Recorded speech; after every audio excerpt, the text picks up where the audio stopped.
गेल्या काही दिवसांपासून यवतमाळ वाशिम लोकसभा मतदारसंघाच्या खासदार भावना गवळींची तिकीट कापणार असल्याची जोरदार चर्चा सुरू होती। पण यवतमाळ वाशिम लोकसभा मतदारसंघातून मीच निवडणूक लढवणार असल्याची भूमिका भावना गवळींनी स्पष्ट केली आहे।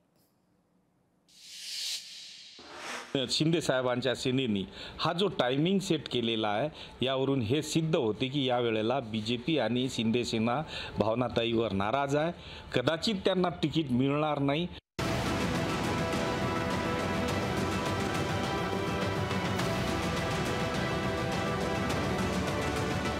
भावना गवळींना उमेदवारी मिळू नये यासाठी भाजप आणि शिवसेनेनं फिल्डिंग लावल्याचे दावे विरोधक छाती ठोकपणे करू लागले। लोकसभेसाठी भावना गवळींना पुन्हा उमेदवारी मिळणार नाही अशी चर्चा जोर धरू लागलेली असताना स्वतः भावना गवळींनी या वृत्ताचा इन्कार केलाय। 2024 मध्ये आपणच महायुतीचे उमेदवार आणि खासदार असू असा दावा भावना गवळींनी केला। अशी जरी कोणी काही चर्चा करत असेल तर ते मला असं वाटतं ती चुकीची चर्चा आहे।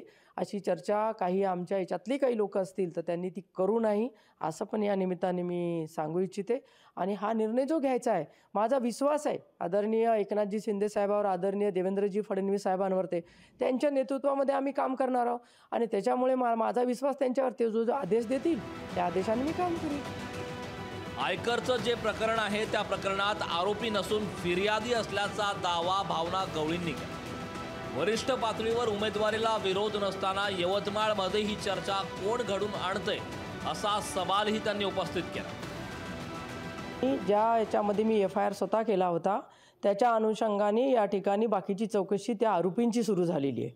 त्याच्यामुळे माझ्या नावाचा उल्लेख हा प्रत्येक वेळेला घेतल्याशिवाय बाकीच्या लोकांचा काही कळत नाही, म्हणून विनाकारण त्याच्यामध्ये माझं नाव येत आहे। जर कोणी असं बोलत असेल तर ती मी आत्ता सांगितल्याप्रमाणे ती फक्त जिल्ह्यामधली चर्चा आहे, वरिष्ठ लेवलला तशा पद्धतीची कुठलीही चर्चा नाही। भावना गवळींनी दावा करून तास 2 तास झाल्यानंतर महायुतीची बैठक झाली। या बैठकीत लोकसभा निवडणुकीबाबत चर्चा झाली। या बैठकीत लोकसभा निवडणुकीची चर्चा झाली पण भावना गवळींचा विषयच निघाला नसल्याचं नेत्यांनी सांगितलं। महायुतीचे उमेदवार कोण? हे महायुतीच्या मेळाव्यापर्यंतची प्रेस आहे।